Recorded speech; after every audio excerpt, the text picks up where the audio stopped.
Firman Tuhan diambil dari Hakim-Hakim 5 ayat 1 sampai 31. Dengarlah firman Tuhan. Pada hari itu bernyanyilah Deborah dan Barak bin Abinoam demikian. Karena pahlawan-pahlawan di Israel siap berperang, karena bangsa itu menawarkan dirinya dengan sukarela, pujilah Tuhan. Dengarlah ya raja-raja, pasanglah telingamu ya pemuka-pemuka. Kalau aku mau bernyanyi bagi Tuhan, bermazmur bagi Tuhan, Allah Israel. Tuhan, ketika engkau bergerak dari Seir, ketika engkau melangkah maju dari daerah Edom, bergoncanglah bumi, tirislah juga langit, juga awan tiris airnya. Gunung-gunung yakni Sinai, bergoyang di hadapan Tuhan Allah Israel. Dalam zaman Zabmegar bin Anat, dalam zaman Yael, kafilah tidak ada lagi, dan orang-orang yang dalam perjalanan terpaksa menempuh jalan yang berbelit-belit. Penduduk pendusun diam-diam saja di Israel. Ya, mereka diam-diam sampai engkau bangkit, Deborah. Bangkit sebagai ibu di Israel. Ketika orang memilih Allah baru, maka terjadilah perang di pintu gerbang. Sesungguhnya, perisai ataupun tombak tidak terlihat di antara 40.000 orang di Israel.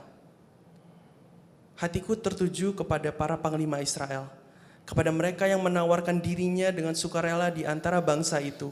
Pujilah Tuhan. Kamu yang menunggang keledai betina putih, kamu yang duduk di atas permadani, kamu yang berjalan di jalan, ceritakanlah hal itu. Di tempat-tempat penimbangan air, menurut suara orang-orang yang berdendang, di sanalah orang yang menyanyikan perbuatan Tuhan yang adil, perbuatannya yang adil terhadap orang-orangnya di pedusunan di Israel. Pada waktu itu, turunlah umat Tuhan ke pintu gerbang. Bangunlah, bangunlah Deborah, bangunlah, nyanyikanlah suatu pujian, suatu nyanyian. Bangkitlah Barak dan giringlah tawananmu, hai anak Abinoam. Lalu turunlah para bangsawan yang terluput, umat Tuhan turun baginya sebagai pahlawan. Dari suku Efraim mereka datang ke lembah, mengikuti engkau, ya suku Benyamin dengan laskarmu. Dari suku Makhir turunlah para panglima, dan dari suku Zebulon orang-orang pembawa tongkat pengerah. Juga para pemimpin suku Isakar menyertai Deborah. Dan seperti Isakar, demikianlah Naftali menyertai Barak. Mereka menyusul dia dan menyerbu masuk lembah. Tetapi pihak pasukan-pasukan suku Ruben ada banyak pertimbangan. Mengapa engkau tinggal duduk di antara kandang-kandang sambil mendengarkan seruling pemanggil kawanan? Di pihak pasukan-pasukan suku Ruben ada banyak pertimbangan. Orang Gilead tinggal diam di seberang sungai Yordan. Dan suku Dan, mengapa mereka tinggal dekat kapal-kapal? Suku Asher duduk di tepi pantai laut, tinggal diam di teluk-teluknya. Tetapi suku Zebulon ialah bangsa yang berani mempertaruhkan nyawanya. Demikian juga suku Naftali di tempat-tempat tinggi di padang.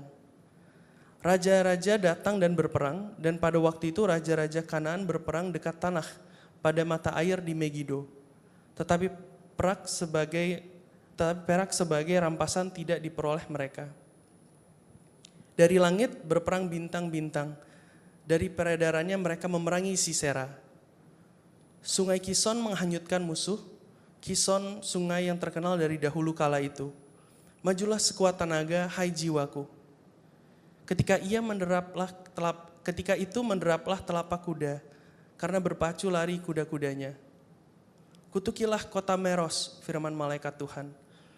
Kutukilah habis-habisan penduduknya, karena mereka tidak datang membantu Tuhan sebagai pahlawan. Diberkatilah Yael, istri Heber, orang Keni itu, melebihi perempuan-perempuan lain. Diberkatilah ia, melebihi perempuan-perempuan yang di dalam kemah. Air diminta orang itu, tetapi susu diberikannya.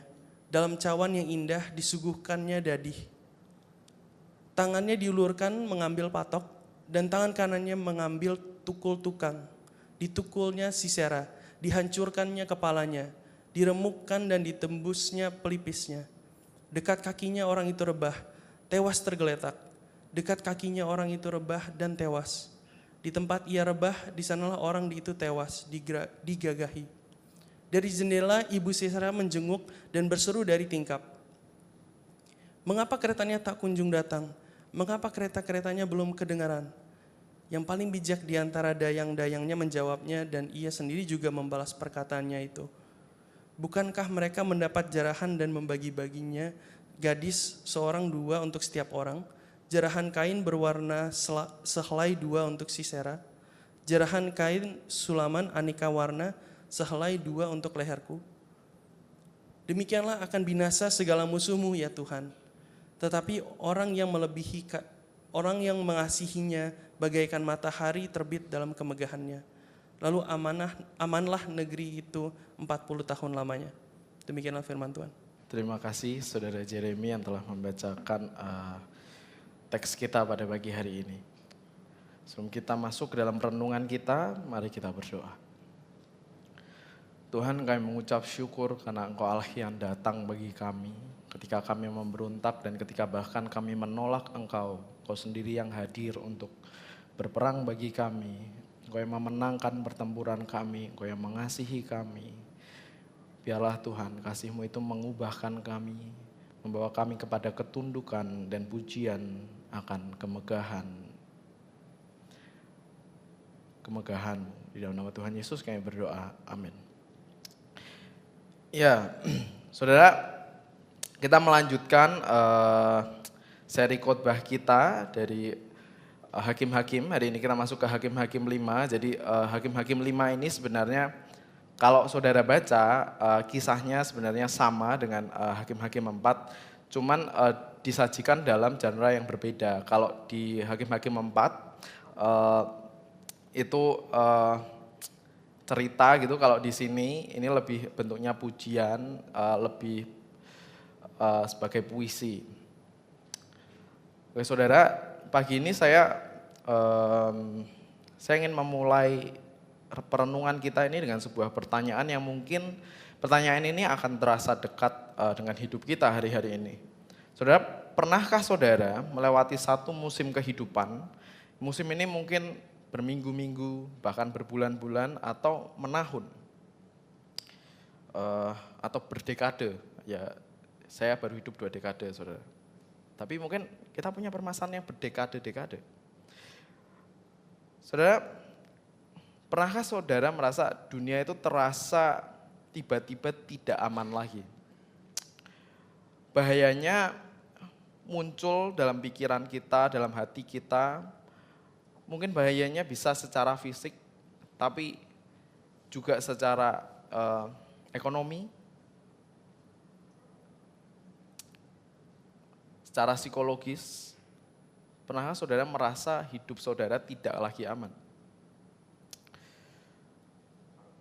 Mungkin saudara rasa tidak aman ini muncul karena struktur-struktur yang ada di sekitar kita, yang dulu kita percayai, yang dulu hal-hal ini kita andalkan perlahan-lahan runtuh. Mungkin kita melihat kehidupan negara kita, bangsa kita, terus kita mulai merasa tidak lagi aman. Lalu atau mungkin kita melihat gereja, atau lebih kecil lagi kita melihat keluarga kita, lalu kita merasa tidak aman. Mungkin kita berkata ya, kok nggak aman ya, kok meragukan, kok rasanya ke depan gelap gitu. Kita nggak tahu apa yang akan terjadi.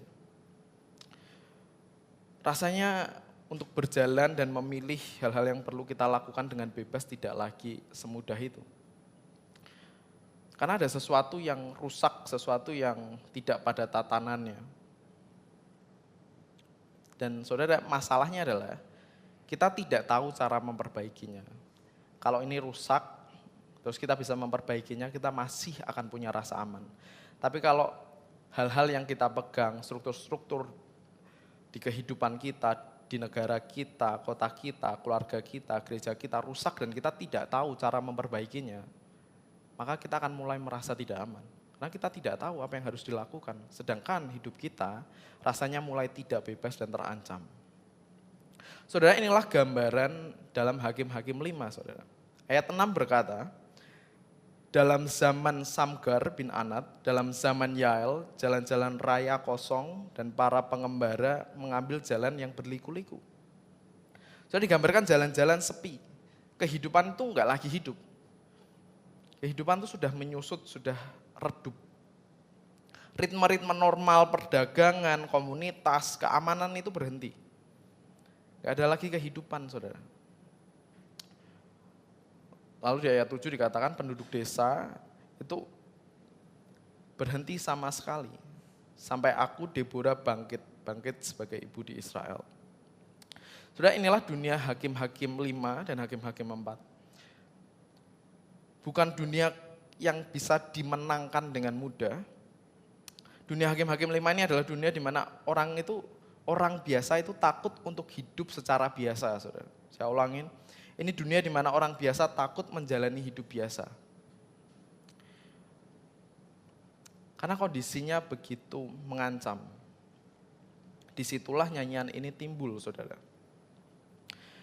Kita akan merenungkan bagian firman ini di dalam 3 poin. Poin yang pertama adalah Allah yang berperang bagi umatnya. Poin yang kedua, namun hati kita menolaknya. Dan poin yang ketiga, sampai Kristus datang. Kita akan masuk ke dalam poin pertama, Allah berperang bagi umatnya. Saudara, nyanyian yang kita baca ini dibuka dengan ajakan untuk memuji. Di ayat 2, karena para pemimpin memimpin di Israel, karena bangsa itu menawarkan dirinya dengan sukarela, pujilah Tuhan. Tapi saudara, sebelum nanti kita baca lebih lanjut, sebelum teks ini mengatakan siapa yang bersedia untuk memimpin, nyanyian ini menunjukkan sesuatu yang luar biasa sebenarnya. Sumber kemenangan itu, saudara, tidak ditempatkan di medan perang Israel, tetapi di tempat yang lain. Kalau kita lihat di Hakim-Hakim 5 ayat 4 sampai ke 5 dikatakan, ya Tuhan, ketika Engkau bergerak dari Seir, ketika Engkau melangkah dari padang Edom, bumi gemetar, langit pun menitikan air, bahkan awan-awan mencurahkan airnya. Gunung-gunung goyang di hadapan Tuhan, Dia yang di Sinai itu, di hadapan Tuhan Allah Israel. Saudara, perhatikan apa yang sedang terjadi di sini, saudara. Sebelum tokoh-tokoh manusia itu dimunculkan, sebelum Deborah itu bernyanyi, sebelum Barak itu memimpin, sebelum dikatakan Yael itu memukul, saudara. Nyanyian ini membawa kita kepada sebuah pemandangan yang sifatnya kosmis, saudara. Yahweh itu sedang berjalan, ia datang dari Seir, dari Edom, dari selatan, saudara, posisinya. Ini adalah arah di mana Allah sering menyatakan dirinya kepada umatnya. Bahasa yang digunakan di sini, saudara, untuk pembaca aslinya, mereka akan, ini adalah sebuah bahasa teofani, ini adalah sebuah bahasa yang menyatakan diri Allah. Mereka, pembaca aslinya akan mengingat kepada Sinai, ada gemuruh, ada gempa bumi, ada badai, ada gunung yang berguncang. Allah sang pencipta itu, saudara, sedang bergerak. Saudara, kalau kita baca tadi, bintang-bintang itu berperang dari tempat peredarannya. Sungai Kison itu menyeret musuh-musuh. Alam semesta, saudara, kalau kita lihat posisinya tidak netral. Langit itu rasanya tidak diam jauh di sana. Tapi Yahweh itu, Allah itu sedang mengerahkan seluruh ciptaannya untuk melawan Sisera dan kereta-kereta besinya. Saudara, ketika saya baca teks ini ya, saya merasa kayak lagi masuk ke semacam dunia fantasi ya. Kayak bintang-bintang itu bisa berperang, saudara. Memang bahasanya adalah kiasan, tapi seperti yang sudah dikotbahkan Oswin kemarin, kita melihat bahwa memang yang ditekankan oleh penulis di sini adalah yang berperang bukan Israel, yang berperang adalah Allah. Karena perperangan ini sudah dimenangkan bahkan sebelum Israel mulai berperang. Saudara,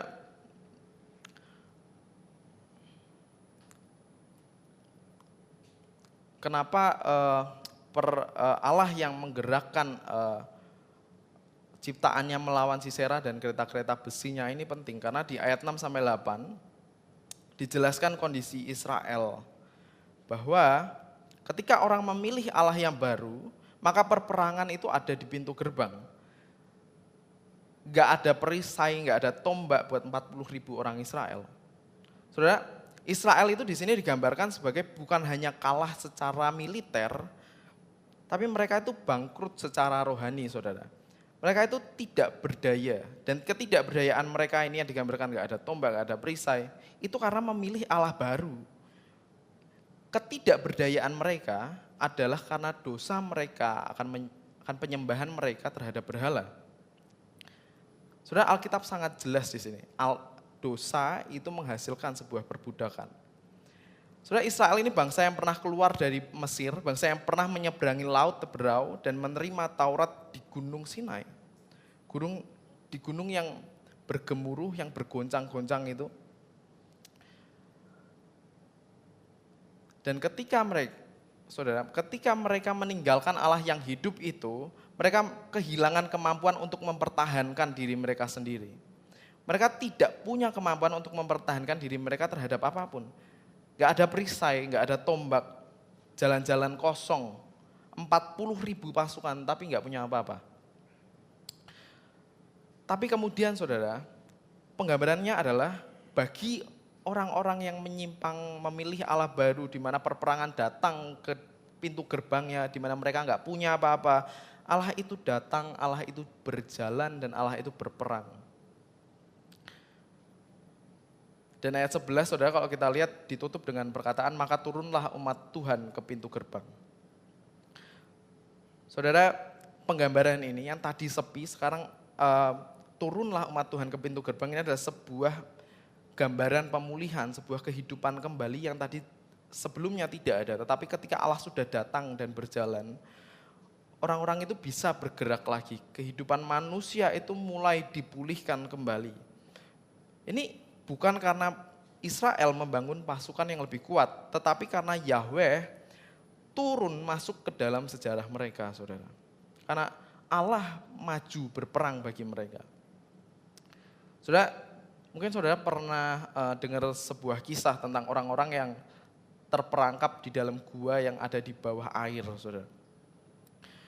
Nah, sekelompok orang yang terperangkap di dalam gua yang berada di bawah air itu, mereka nggak punya cara, saudara, untuk menyelamatkan diri mereka. Satu-satunya cara mereka selamat adalah kalau ada orang yang datang untuk menyelamatkan mereka.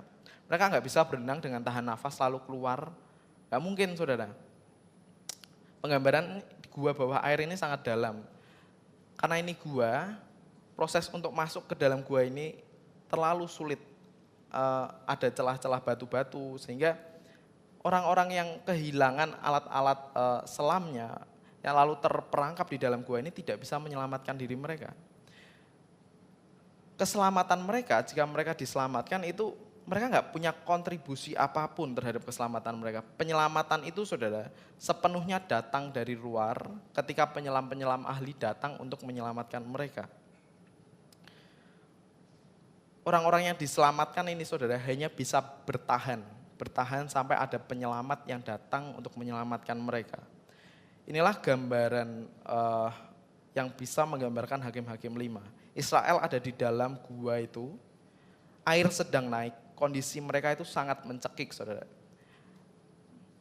Kayak orang-orang yang ada di gua, air mulai naik, harapan itu rasanya nggak ada. Yang menanti itu kematian yang mencekam. Mereka nggak punya perisai, saudara. Gimana mau perang? Mereka nggak punya tombak. Mereka tidak punya rencana. Sedangkan Sisera punya 900 kereta besi. Kereta besi itu mungkin gambarannya kayak tank modern zaman sekarang. Kekuatannya jauh lebih besar. Maka yang bisa mereka harapkan untuk keselamatan mereka adalah kalau keselamatan itu datang dari luar diri mereka, saudara. Yaitu dari Yahweh yang berjalan keluar dari Sair. Itulah penyelamat mereka. Saudara, tentu kita semua adalah orang-orang yang tergoda untuk mencari rasa aman pada hal-hal yang bukan Allah. Pada karir, tabungan, stabilitas negara, kesehatan, rencana masa depan. Mungkin strategi-strategi yang bisa kita susun di tengah kekacauan ini untuk mengendalikan setidaknya sedikit dari ketidakpastian itu. Saudara, mungkin kita tidak menyebut hal-hal yang padanya kita cari rasa aman ini sebagai Allah yang baru bagi kita. Tetapi saudara, hal-hal yang memberi kita keamanan ini, karir, tabungan, stabilitas negara, kesehatan, secara fungsional itu menjadi Allah kita ketika kita menaruh harapan kita kepada hal-hal tersebut. Ketika kita menggantungkan rasa aman kita kepada hal-hal tersebut, maka hal-hal tersebut telah menjadi Allah baru bagi kita.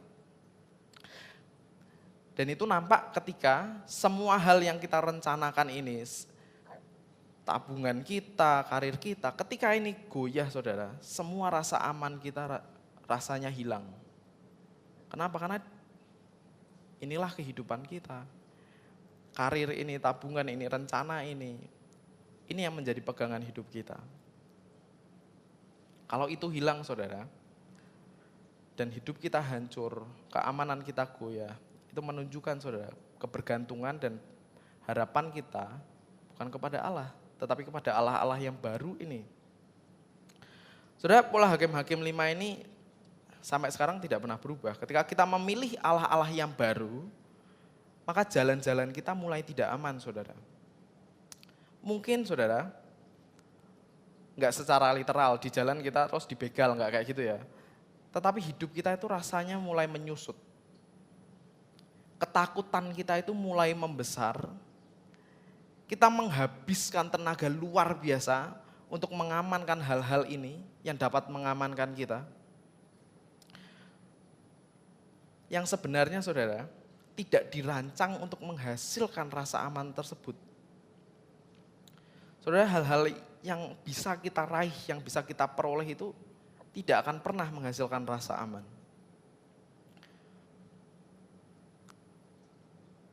Karena rasa aman hanya bisa datang dari Allah yang hidup, yang tidak berubah.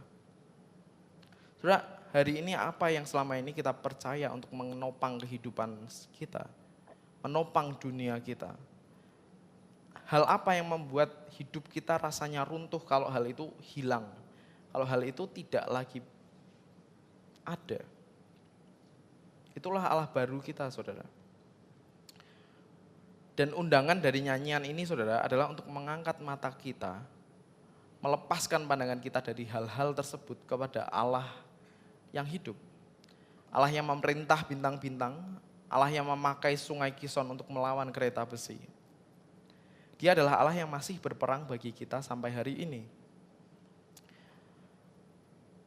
Tapi masalahnya saudara, walaupun kita tahu ya Allah yang berperang, kita tahu ya Allah yang dapat diandalkan, kita tahu saudara hanya kepada Dia kita berharap agar kita tetap selalu merasa aman. Tapi meskipun kita tahu saudara realitanya kita tidak mengandalkan Allah.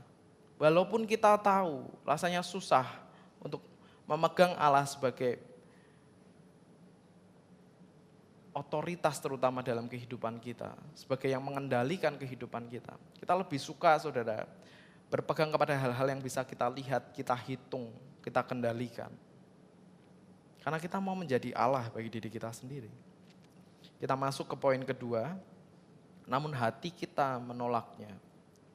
Saudara, ayat 12 sampai 23 rasanya tuh sangat berbeda dari pembukaan yang kosmis tadi. Sekarang nyanyian ini saudara menjadi sangat spesifik.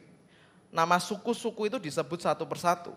Siapa yang datang, siapa yang tidak, dan apa arti ketidakhadiran mereka. Saudara, beberapa suku dipuji.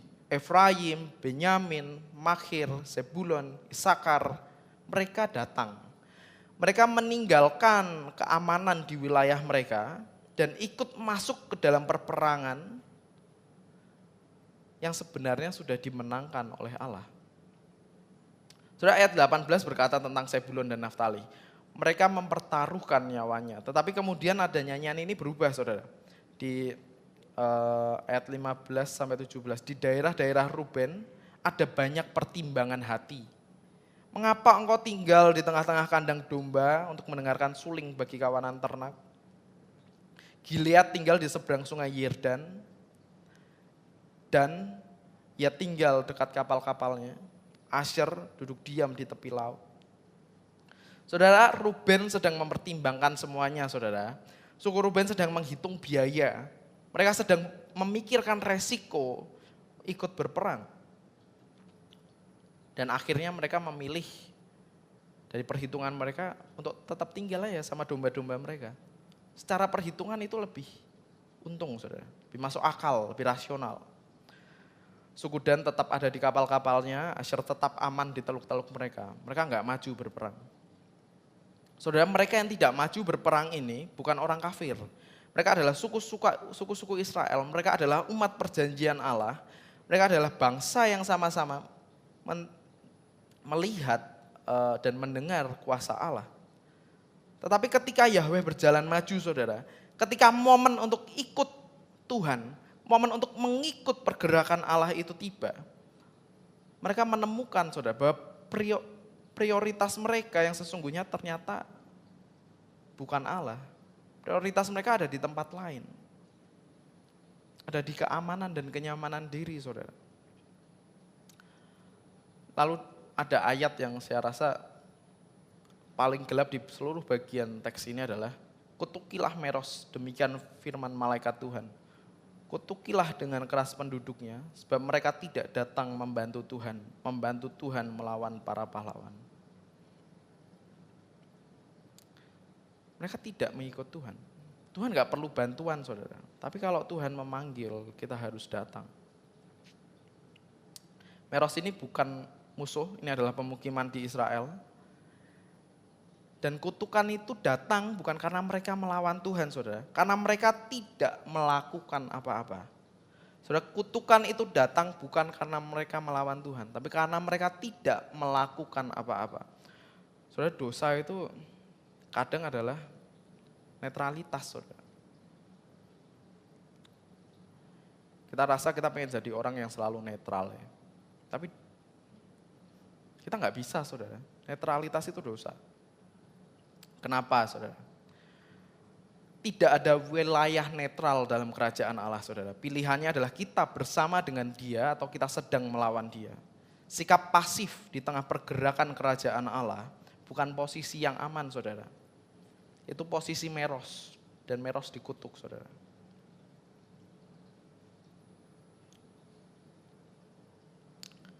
Saudara, saya ingin saudara membayangkannya. Ada sebuah kota ini. Anggaplah kota kita sedang dikepung musuh gitu. Ada temboknya gitu ya. Kita kembali ke zaman dulu gitu. Tembok ini ditembus gitu. Semua orang ini dipanggil ke medan pertahanan. Kota kita diserang, kita perlu bertahan. Ayo datang, ikut mempertahankan. Tapi di tengah kota ini, saudara, ada seseorang tuh duduk nyaman di rumahnya, jendelanya ditutup rapat, pintunya dikunci, mungkin didobel pakai macam-macam gitu. Terus dia sedang sibuk menghitung barang-barangnya sambil dalam pikirnya, wah saya akan tunggu perang ini berakhir, terus nanti saya tinggal dapat hasilnya, bagiannya. Kalau udah berakhir nanti saya baru muncul buat dapat bagi-bagi. Dan apapun hasilnya nanti saya tetap aman, karena lebih baik saya menunggu daripada ikut berperang. Itulah yang dilakukan Meros, saudara. Mereka menonton, mereka menunggu, mereka menjaga apa yang mereka miliki, dan mereka merasa bijaksana, saudara. Tapi saudara, ada satu hal yang saya rasa teks ini ingin sampaikan. Kehati-hatian kita di hadapan Allah. Kehati-hatian kita di hadapan Allah yang sedang berperang bagi kita, bukan hikmat, saudara. Itu sebuah ketidaksetiaan. Mungkin orang itu selamat dari perperangan. Tapi kita tidak ikut ambil bagian juga dalam kemenangan tersebut. Dan ketika nyanyian ini dinyanyikan, namanya tidak ada di antara yang dipuji, tapi ada di antara yang dikutuk. Saudara,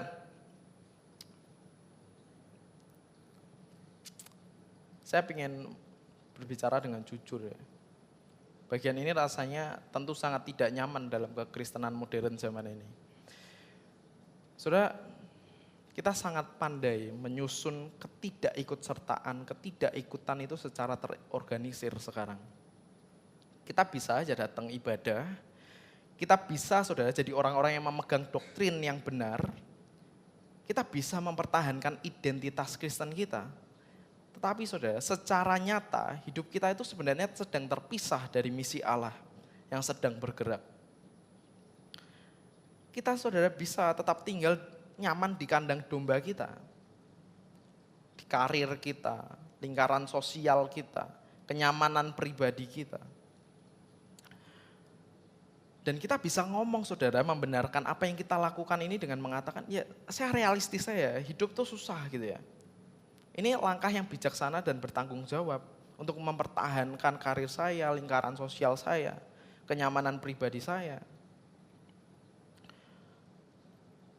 Saya sendiri pribadi merasa saya semakin hari semakin menjaga hal-hal tersebut, terutama setelah punya anak.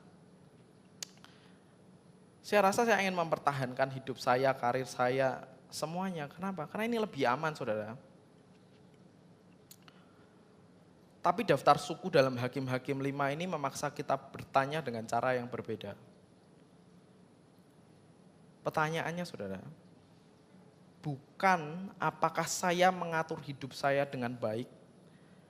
Pertanyaannya adalah, ketika Allah berjalan maju, apakah saya ikut bersamanya?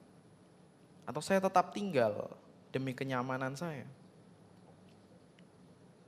Seperti apa saudara partisipasi yang menurut kita itu mahal bagi kerajaan Allah? Saudara perhatikan, suku-suku yang datang ini saudara, yang ikut berperang ini tidak memenangkan apa-apa. Mereka tidak memenangkan apa-apa dengan kekuatan mereka sendiri saudara. Bintang-bintang yang berperang, sungai Kison yang menyeret musuh dari teks ini kita lihat. Mereka hanya hadir saudara. Mereka menyediakan diri mereka bagi Allah yang sudah sedang memenangkan peperangan itu. Dan itulah kesetiaan saudara. Saudara, yang Tuhan minta bukan pengorbanan yang kelihatan, pengorbanan yang besar. Bukan saudara. Yang Allah minta dari kita adalah pilihan sehari-hari kita. Pilihan untuk tidak menutup jendela kita. Pilihan untuk tidak tetap tinggal di kapal-kapal kita. Pilihan tidak bersembunyi nyaman ketika kerajaan Allah sedang bergerak.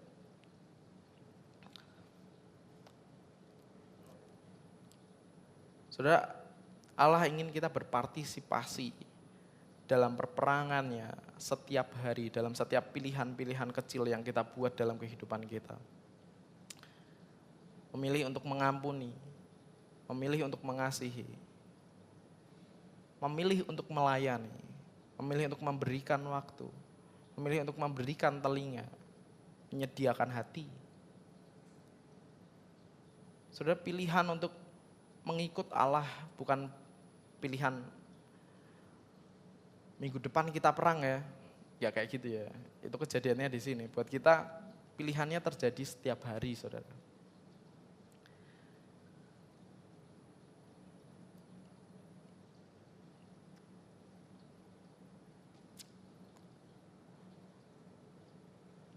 Saudara, di mana kita sedang menjadi Ruben yang terus mempertimbangkan, terus menghitung, terus menunda, dan akhirnya saudara, kita nggak kemana-mana, kita tidak sedang mengikut Allah, kita sedang tidak melakukan apa-apa.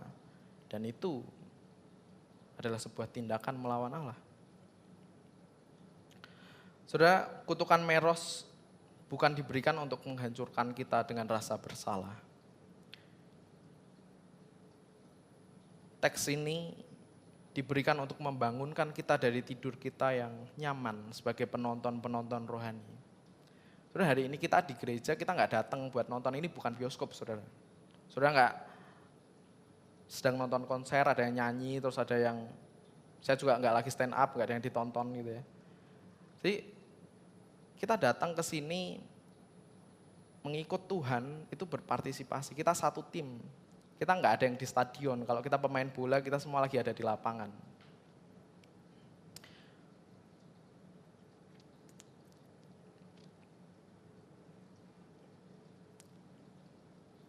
Tapi pertanyaannya bagi kita saudara, walaupun kita tahu saudara, pertanyaannya mau nggak kita ikut melayani, mau nggak kita ikut Tuhan. Tapi pertanyaannya lebih mendasar, bisa nggak kita? Bisa nggak kita ikut berperang bersama Tuhan? Dengan hati kita yang begitu kompromis, pikiran kita yang terpecah-pecah, cinta kita terhadap kenyamanan yang begitu dalam, apa kita mampu saudara menghasilkan kesetiaan? Jawabannya tidak saudara. Secara jujur kita tidak bisa ikut Tuhan. Karena hati kita seperti itu. Yang kita butuhkan lebih daripada perubahan sikap. Kita membutuhkan saudara seorang penolong yang mengubah hati kita. Kita masuk ke poin ketiga, sampai Kristus datang. Saudara, puncak nyanyian ini tiba di ayat 24 sampai 27. Dan gambaran yang diberikan sangat kuat saudara. Tangannya mengambil patok kemah, tangan kanannya mengambil palu pekerja, dipukulnyalah Sisera, diremukkannya kepalanya, diretakkannya dan ditembusnya pelipisnya. Di antara kakinya rebahlah dia jatuh terkapar.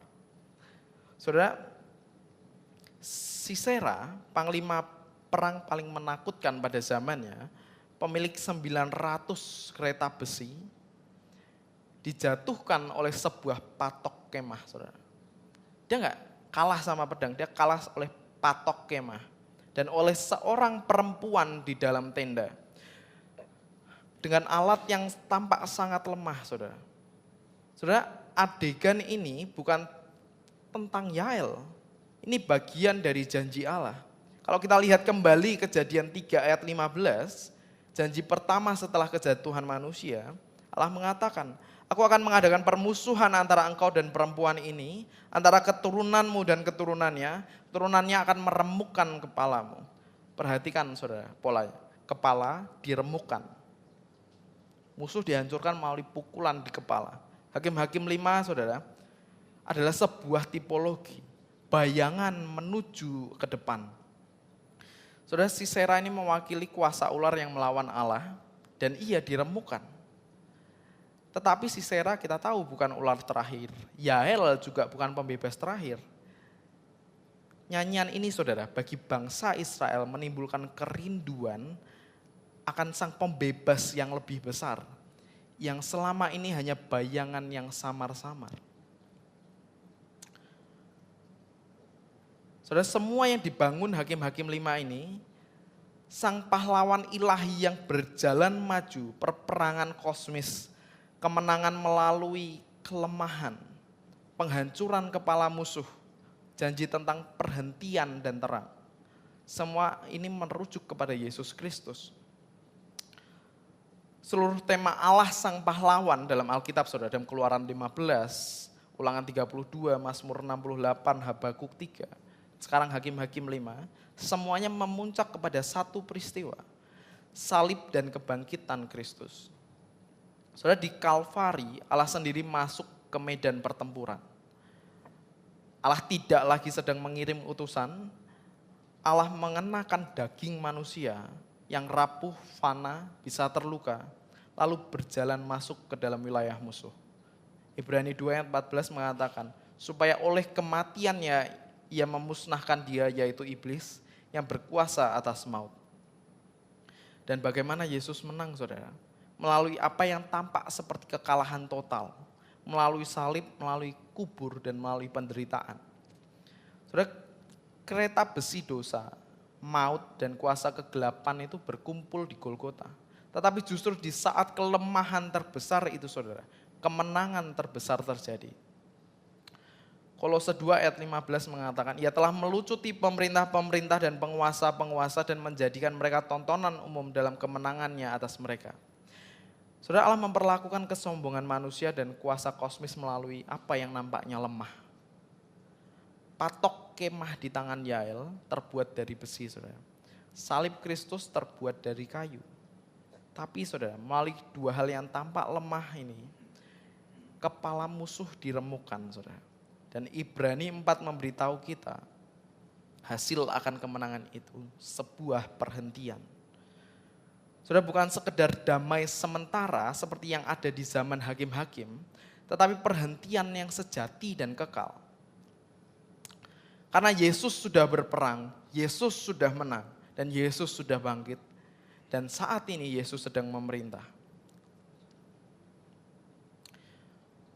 Dan Wahyu 19 saudara menunjukkan akhirnya bahwa sang pahlawan dari Hakim 5 ini muncul kembali. Menunggang kuda putih, matanya seperti nyala api dan pada jubahnya tertulis, Raja di atas segala raja, Tuhan di atas segala Tuhan.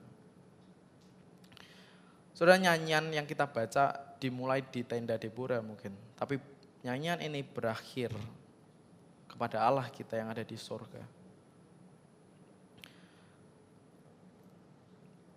Saudara, ada sebuah tradisi dalam kemenangan militer Romawi waktu itu.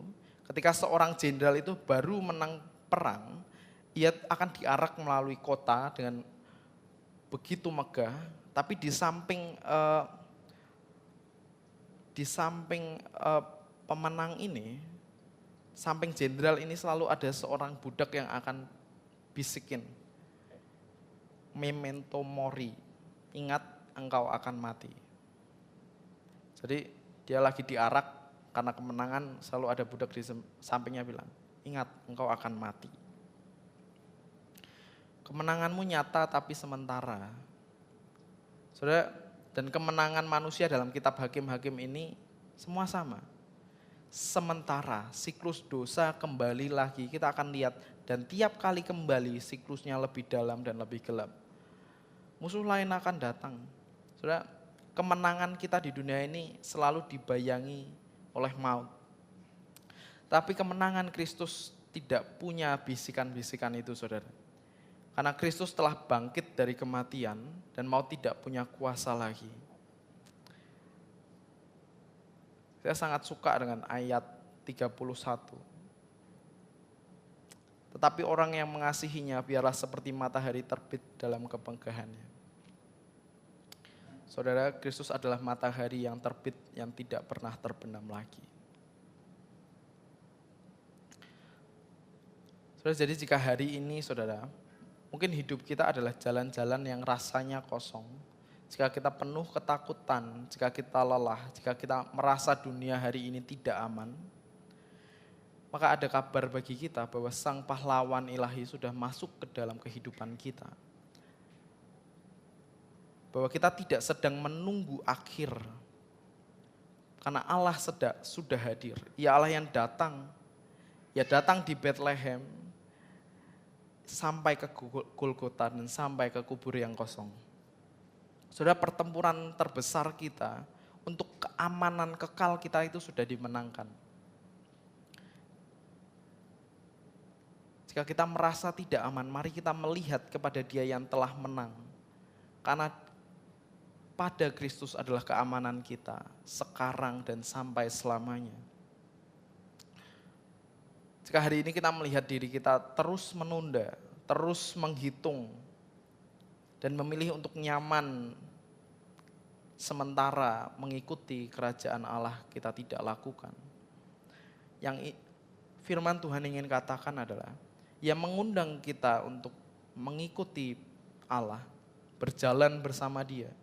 Dan Ia sendiri saudara yang akan mengubahkan hati kita yang tidak bisa dan tidak mampu itu. Karena hari ini bagi kita yang menerima Allah, Roh Kudus ada di dalam kita. Kita bukan hanya diperintahkan untuk berperang, kita bukan hanya diperintahkan untuk mengikuti Dia, tapi Allah sendiri telah memampukan kita. Allah yang memerintahkan bintang-bintang saudara dan menggerakkan sungai Kison itu sekarang ada di dalam kita. Kita tidak berperang untuk memperoleh kemenangan saudara hari ini. Kita tidak berperang untuk memperoleh perkenanan Allah. Kita berperang dari kemenangan yang sudah diberikan. Saudara, apa yang kita lakukan hari ini didasarkan kepada kemenangan yang telah Kristus raih. Kita tidak perlu takut kalah. Karena kemenangan Kristus itu kekal. Dan jika selama ini kita mengejar Allah-Allah baru, keamanan, penerimaan, kontrol, kesuksesan. Maka Hakim-Hakim 5 ini adalah sebuah teguran dan undangan bagi kita. Kita lihat apa yang terjadi pada bangsa yang meninggalkan Allah dan kehilangan segalanya.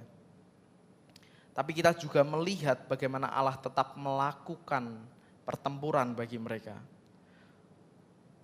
Walaupun Israel berpaling, ia tetap berjalan, ia tetap berperang, dan ia tetap menyelamatkan mereka.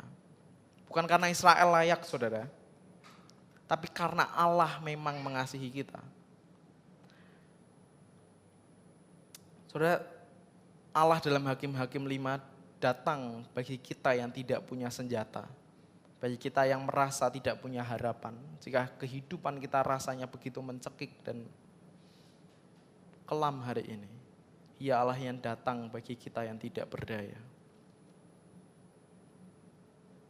Dan jika kita telah memilih Allah-Allah lain dan kita telah menemukan bahwa itu semua kosong dan tidak berarti, ya Allah yang tetap menanti kita untuk datang kembali, saudara.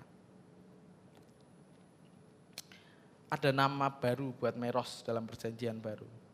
Namanya adalah anak yang hilang, saudara. Dan Bapa dengan tergesa-gesa telah berlari menuju kepadanya. Saudara, saya ingin balik ke gambaran di awal. Jalan-jalan kosong, jalan-jalan raya yang ditinggalkan, kehidupan yang rasanya menyusut dan mulai tidak ada itu. Ketika ketakutan menggantikan kebebasan kita, Hakim-Hakim 5 enggak berhenti di sana. Nyanyian ini berakhir dengan terang, saudara. Tetapi orang yang mengasihinya biarlah seperti matahari terbit dalam kemegahannya. Itulah pengharapan bagi kita, saudara. Bukan untuk sekedar bertahan hidup, bukan untuk sekedar untuk mengalahkan musuh. Tapi kita, saudara, adalah umat yang bersinar, yang bangkit, yang berjalan dengan bebas di dunia yang telah direbut kembali oleh Allah. Dan bagi kita, saudara, pengharapan tersebut punya nama, punya wajah. Namanya Yesus, saudara. Saudara, dan Yesus telah mengalahkan musuh-musuh. Setiap kuasa gelap, setiap ketidakadilan, setiap berhala, setiap musuh jiwa kita, ia telah kalahkan. Dan musuh terakhir maut pun ia telah binasakan. Saudara, semua telah dimulai, semua telah digenapi, dan kita sedang menanti semuanya akan disempurnakan. Dan kita, saudara, dalam kisah ini adalah umat yang bangkit seperti matahari dalam kekuatannya. Mari kita berdoa.